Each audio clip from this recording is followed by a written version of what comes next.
যাকে স্পেনের মুসলিম বিরোধী সমর্থকরা থামাতে চেয়েছে সেই ছেলেটাকেই মহান আল্লাহ পাক পুরো পৃথিবীর সামনে সম্মানিত করেছেন।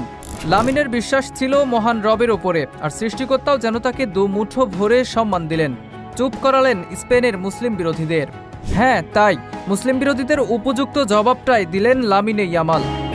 মুসলিম হবার জন্য কত কটু কথা শুনতে হয়েছে লামিনকে। একটা সময় তো বলেই ফেললেন প্রয়োজনে তিনি ফুটবল ছেড়ে দেবেন, তবুও তার ধর্মকে কটু কথা বললে ছাড় দেবেন না। লামিনকে ফুটবল ছাড়তে হয়নি, বরং সব অবজ্ঞার জবাব এক রাতে দিয়ে দিয়েছেন। লামিনের এই জয়টা কি পুরো মুসলিম বিশ্বেরই নয়?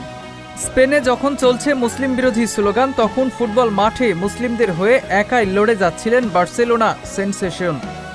মোহাম্মদ সালাহর মতো তারকারাও তার পাশে দাঁড়ায়নি, কিন্তু লামিন একাই লড়েছেন। মূল ঘটনার সূত্রপাত সর্বশেষ ফিফা উইন্ডোতে মিশর বনাম স্পেনের ম্যাচে। মুসলিম ধর্মকে নিয়ে কটু কথা বলতে থাকেন একদল সমর্থক। যদিও তারা লামিনকে কিছু বলেনি, কারণ লামিন ইয়ামাল তাদের দেশেরই ফুটবলার। তবে নিজ ধর্মকে ছোট হতে দেখে চুপ থাকলেন না তিনি। নিজের ইনস্টাগ্রামে তীব্র নিন্দা জানান বার্সার বর্তমান নাম্বার 10। অথচ চাইলেই লামিন চুপ থাকতে পারতেন, কিন্তু ওই যে কথাগুলো মুসলিম বিরোধিতা লামিনের হৃদয়ে আঘাত করেছিল, তাই নিজ দেশের সমর্থকদের কড়া জবাব দিতে ভুল করেননি তিনি। এরপর থেকে আরও কঠিন পরীক্ষার সম্মুখীন হতে হলো। লা লিগা থেকে চ্যাম্পিয়ন্স লিগ, স্পেনের মাঠে ম্যাচ খেলতে নামলেই স্প্যানিশ তরুণকে লক্ষ্যবস্তু বানিয়েছে ওই সমর্থকগুলো। লামিনকে থামানোর চেষ্টা করা হয়েছে, কিন্তু মহান আল্লাহ পাকের ওপর বিশ্বাস রেখে শুধু সামনেই এগিয়েছেন তিনি।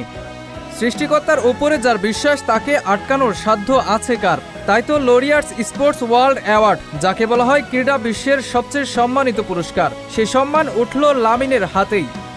2025 সালে বছর সেরা উদীয়মান ক্রীড়াবিদ নির্বাচিত হয়েছেন তিনি। বার্সেলোনার হয়ে 2025 সাল দুর্দান্ত কাটিয়েছিলেন, জিতেছিলেন লিগ টাইটেল এবং চ্যাম্পিয়ন্স লিগে বার্সাকে নিয়েছিলেন শেষ চারে।